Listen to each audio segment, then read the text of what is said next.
Hello friends, welcome to cafe tasty टीट। आज आपण बनवणार आहे मटर पनीर। कांदा घेतलेला आहे, तो छान परतून घ्यायचा आहे।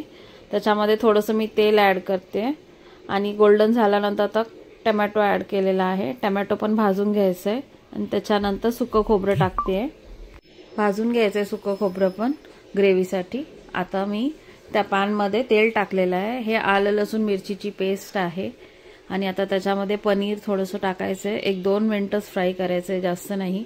आणि त्याच्यानंतर मी आता मटर टाकून घेते आहे। मटर छान परतून घ्यायचं आहे। त्याच्यानंतर आता मी मीठ टाकते, लाल तिखट चवीनुसार, हळद, धना पावडर, कसुरी मेथी, त्याला जरा चुरा करून टाकायचा आहे।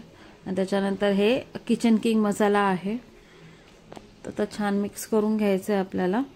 हे छान मिक्स करून झालंय आणि आता आपण ग्रेव्ही रेडी करून घ्यायची आहे। हे सगळं भाजलेलं मी मिक्सरच्या भांड्यात काढून घेते।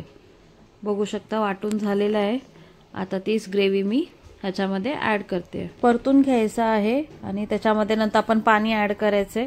कन्सिस्टन्सी ॲडजस्ट करायची आहे आपल्या हिशोबाने आणि गार्निश करायला वरून कोथिंबीर टाकायची आहे। आपली मटर पनीर बनवून रेडी आहे। Thank you so much for watching.